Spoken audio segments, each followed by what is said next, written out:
Good morning, students. Still, we are reading about your 11th chapter, Force and Pressure, 8th class. So, let's see the next activity, 11.2.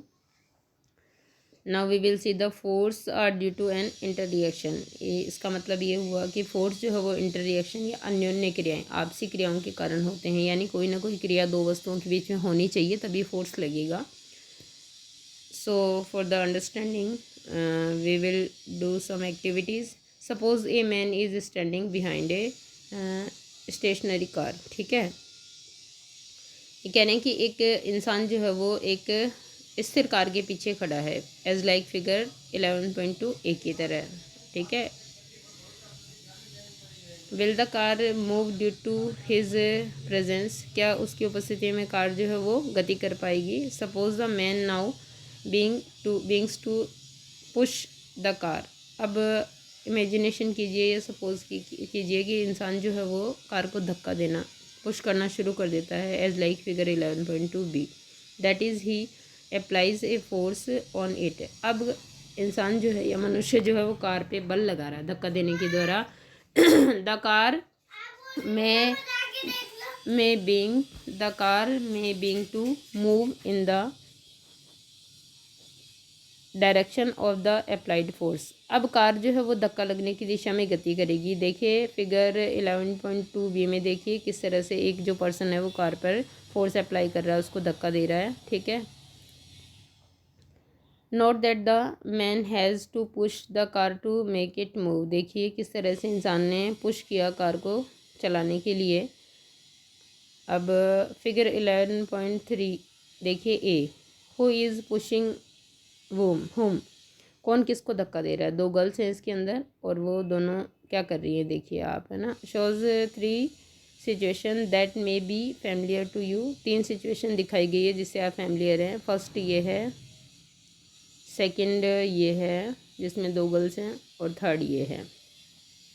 ठीक है, can you decide, क्या आप ये निश्चय कर सकते हैं, who is pulling and who is pushing, कि कौन जो है वो क्या कर रहा है धक्का दे रहा है और कौन खींच रहा है. ठीक है, in this cases in figure 11.3 A. 11.3 A में देखिए आप, 11.3 ए ये रहा. ठीक है,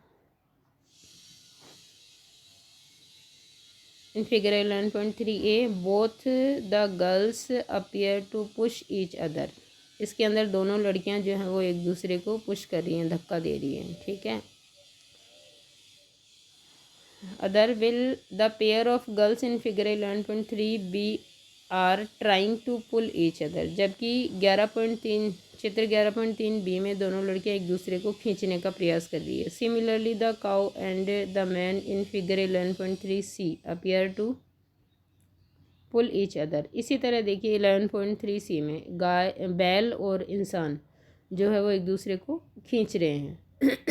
the girls in 2 situations shown here are applying force on each other. यहाँ पर 2 सिचुएशन में लड़कियों ने एक दूसरे पर बल लगाया है. Is it also true for the man and the cow. तो क्या ये जो है इस बैल और इंसान के लिए भी सत्य है. बिल्कुल, दोनों एक दूसरे पर बल लगा रहे. Students, from this example we can infer that at least 2 object must interact for a force to come into play. देखिए इन 3 एग्जाम्पल से हम लोग ये बता सकते हैं या इस नतीजे पर पहुँचे हैं कि कम से कम 2 वस्तुओं का आपस में इंटररिएक्ट करना या अन्योन्य क्रिया करना जरूरी है बल लगने के लिए. थस इसलिए an interaction of an object with another object results in a force between the 2 objects. इस प्रकार एक वस्तु का दूसरी वस्तु से अन्योन्य क्रिया करना ही जो है वो बल लगने का परिणाम होता है प्रमाण होता है. सॉरी. Now exploring force. ठीक है, let us try to learn more about forces. चलिए बलों की खोजबीन या बलों के बारे में और अधिक जानने का प्रयास करते हैं. We will do the activity 11.2 for this. Choose a heavy object like a table और ए बॉक्स. आपको एक भारी ऑब्जेक्ट या वस्तु चुननी है जैसे बक्सा या table, which you can move only by pushing hard, जिसको आप अधिक धक्का देकर ही सरका सकते हैं। Try to push it all by yourself, आप इसको सरकाने का प्रयास कीजिए। कैन यू मूव इट, क्या आप अकेले इसको सरका पाते हैं। Now ask one of your friends to help you in pushing it in the same direction, figure as like figure 11.48। अब आप अपने किसी दोस्त को कहिए कि वो आपकी तरफ से ही इसको धक्का लगाए आपके साथ में, चित्र 11.41 की तरह है। Is it easier to move it now, क्या अब इसको सरकाना आसान हो गया। कैन यू एक्सप्लेन वाई, क्या आप बता सकते हैं कि क्यों। Now push the same object but ask your friends to push it from the opposite side. अब आप जो है कुछ वस्तुएं हैं जिनको सरका सकते हैं, लेकिन अपने मित्र से कहिए कि आपकी अपोजिट दिशा में जा कर के फिगर 11.4b की तरह इसको धक्का दे। डज द ऑब्जेक्ट मूव, क्या जो वस्तु है वो गति करेगी। If it does not the direction in which it moves, और ये गति करेगी तो किस दिशा में करेगी। Can you guess which one of you is applying a larger force, क्या आप बता सकते हैं कि आप दोनों में से कौन अधिक फोर्स लगा रखा है। देखिए फर्स्ट सिचुएशन में ऐसे ए में सेकंड में इस तरह से, ठीक है, अपोजिट डायरेक्शन से आप और आपका फ्रेंड जो है पुश कर रहे हैं उसको। Have you ever seen a game of tug of war, क्या कभी आपने रस्सा किसी का खेल देखा है। In this game two teams pull at a rope in opposite direction, इस टीम में इस खेल में दो टीमें अपोजिट डायरेक्शन में रस्से को खींचती हैं अपनी टीम से मिल करके, फिगर 11.5 की तरह। Members of both the teams try to pull, दोनों टीमों के जो मेंबर हैं वो रस्सी को अपनी तरफ अपनी डायरेक्शन में खींचने का प्रयास करते हैं। Sometimes the rope simply does not move, कभी कभी रोप जो है वो बिल्कुल किसी भी दिशा में गति नहीं करती है। It is not similar to the situation show in figure 11.3b, क्या ये इस सिचुएशन के समान नहीं है 11.3b के, जिसमें आपने और आपके फ्रेंड ने अपोजिट डायरेक्शन से फोर्स लगाया, पुल किया बक्से को।